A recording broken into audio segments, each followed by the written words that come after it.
ಪೈವಳಿಕೆ ಸಮೀಪದ ಕಳಾಯಿಯಲ್ಲಿ ಕೃಷಿಕರೊಬ್ಬರ ಮನೆಯಿಂದ 7 ಪವನ್ ಚಿನ್ನಾಭರಣ ಹಾಗೂ 1 ಲಕ್ಷ ರೂಪಾಯಿ ಕಳವುಗೈದ ಆರೋಪದಲ್ಲಿ ಮನೆ ಕೆಲಸದಾಳನ್ನು ಪೊಲೀಸರು ಸೆರೆ ಹಿಡಿದಿದ್ದಾರೆ. ಮೈಸೂರು ಎಲ್ವಾಳ ನಿವಾಸಿ ಯಶವಂತ್ ಕುಮಾರ್ ಬಂಧಿತ ಆರೋಪಿ. ಕಳಾಯಿಯ ಸಂಜೀವ ಶೆಟ್ಟಿಯವರ ಮನೆಯಿಂದ ಚಿನ್ನಾಭರಣ ಹಾಗೂ ಹಣ ಕಳವಿಗೀಡಾದ ಬಗ್ಗೆ ಬೆಂಗಳೂರಿನಲ್ಲಿರುವ ಪುತ್ರ ಅಶೋಕ್ ಕುಮಾರ್ ಇತ್ತೀಚೆಗೆ ಮನೆಗೆ ಬಂದಾಗ ಗಮನಕ್ಕೆ ಬಂದಿತ್ತು. ಕಪಾಟಿನಲ್ಲಿರಿಸಿದ್ದ 4 ಚಿನ್ನದ ಬಳೆಗಳನ್ನು ತೆಗೆದು ಅದೇ ರೀತಿಯ ನಕಲಿ ಚಿನ್ನದ ಬಳೆಗಳನ್ನು ಇರಿಸಿ ಮನೆ ಕೆಲಸದಾಳುವಾದ ಯಶವಂತ್ ಕುಮಾರ್ ಪರಾರಿಯಾಗಿದ್ದ.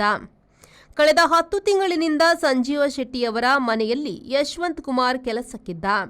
ಸಂಜೀವ ಶೆಟ್ಟಿಯವರ ಆರೋಗ್ಯ ಕುರಿತು ಗಮನ ಹರಿಸಲು ಈತನನ್ನು ನೇಮಿಸಲಾಗಿತ್ತು.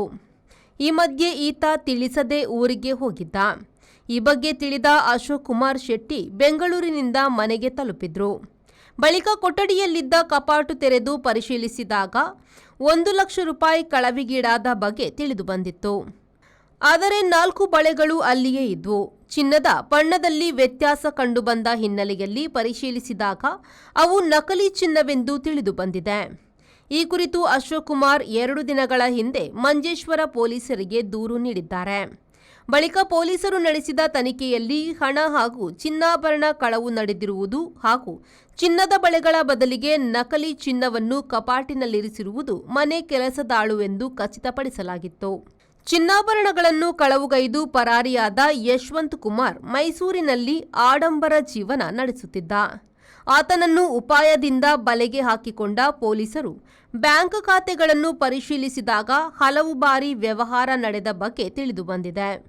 ಆನಂತರ ಆತನ ಮೊಬೈಲ್ ಫೋನ್ ಪರಿಶೀಲಿಸಿದಾಗ ರೋಲ್ಡ್ ಗೋಲ್ಡ್ ಬಳೆಗಳನ್ನು ಆನ್ಲೈನ್ನಲ್ಲಿ ಖರೀದಿಸಿರುವುದು ತಿಳಿದುಬಂದಿದೆ.